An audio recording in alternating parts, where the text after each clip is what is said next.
Friends, आज हम Hammond postulate के बारे में डिटेल्स से स्टडी करेंगे। तो हेमंड पोस्टुलेट इसके first proposed by George Hammond 1955 में किया गया था। हेमंड पोस्टुलेट एक प्रकार का हाइपोथेसिस है जिससे फिजिकल ऑर्गेनिक केमिस्ट्री के अंतर्गत पढ़ते हैं। किसी भी ऑर्गेनिक रिएक्शन में जियोमेट्रिक स्ट्रक्चर का ट्रांजिशन स्टेट को बताता है। इन्होंने अपने पोस्टुलेट में बताया कि ट्रांजिशन स्टेट की जियोमेट्रिक किसके रिसेम्बल समान होगी। रिएक्टेंट, इंटरमीडिएट एंड प्रोडक्ट में जिसका भी एनर्जी ज़्यादा होगा और जो ट्रांजिशन स्टेट के ज़्यादा क्लोज होगा उसी के समान उसकी जियोमेट्री होगी। इसे ही हेमंड पोस्टुलेट कहते हैं। और ये इसका जो है हेमंड पोस्टुलेट का प्रोग्रेस है। अब देखते हैं, यह ग्राफ एंडोथर्मिक रिएक्शन को शो करता है जिसमें ट्रांजिशन स्टेट प्रोडक्ट के ज़्यादा क्लोज है, अतः ट्रांजिशन स्टेट की जियोमेट्री प्रोडक्ट के सिमिलर बनेगा। अर्थात जो भी प्रोडक्ट ट्रांजिशन स्टेट के ज़्यादा क्लोज है, ट्रांजिशन स्टेट की जियोमेट्री प्रोडक्ट के सिमिलर बनेगा और इसका प्रोग्रेस ऑफ रिएक्शन ये होगा। अब आइए देखते हैं, यह ग्राफ एक्सोथर्मिक रिएक्शन को शो करता है जिसमें ट्रांजिशन स्टेट रिएक्टेंट के ज़्यादा क्लोज है, अतः ट्रांजिशन स्टेट की जियोमेट्री रिएक्टेंट के सिमिलर बनेगा और इसका ये है ग्राफ। अब देखते हैं, एल्किल हैलाइड रिएक्शन में ट्रांजिशन स्टेट इंटरमीडिएट के ज़्यादा क्लोज है, अतः ट्रांजिशन स्टेट की जियोमेट्री इंटरमीडिएट के सिमिलर बनेगा। अब आइए देखते हैं आइसोटोप इफेक्ट। गुणधर्मों में विभिन्नता जो कि द्रव्यमानों के भिन्नता से होती है, आइसोटोप इफेक्ट कहते हैं।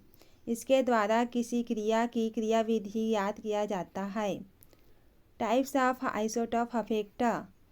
प्राइमरी आइसोटोप इफेक्ट, ये रिएक्शन दिया हुआ है और प्रोडक्ट के रूप में कीटोन प्राप्त होता है। इस अभिक्रिया में बॉन्ड का क्लीवेज होता है जिससे कीटोन बनता है।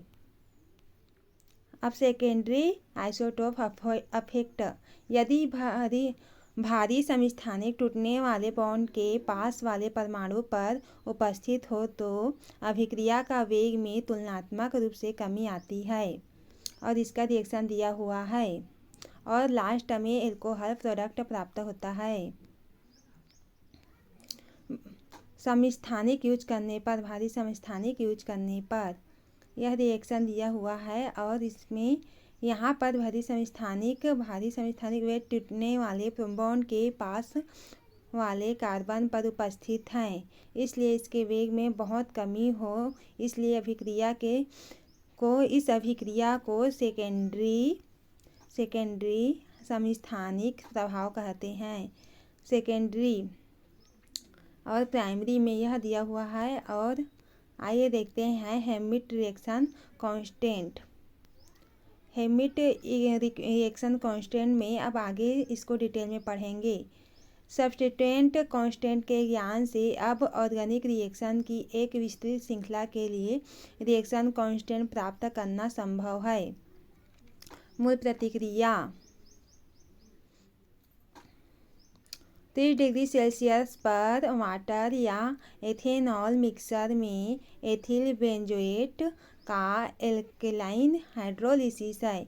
रिएक्शन रेट के नॉट कई सब्स्टिट्यूटेड एथिल बेंजोएट्स के साथ मिलकर अल्टीमेटली प्लस 2.498 यानी 498, मतलब दशमलव के आगे के बाद को हम लोग 498 ऐसे गिनते हैं तो की रिएक्शन कांस्टेंट में रिजल्ट होती है। रिएक्शन कांस्टेंट कई अन्य प्रतिक्रियाओं और संतुलन के लिए जाने जाते हैं, उनमें से एक चयन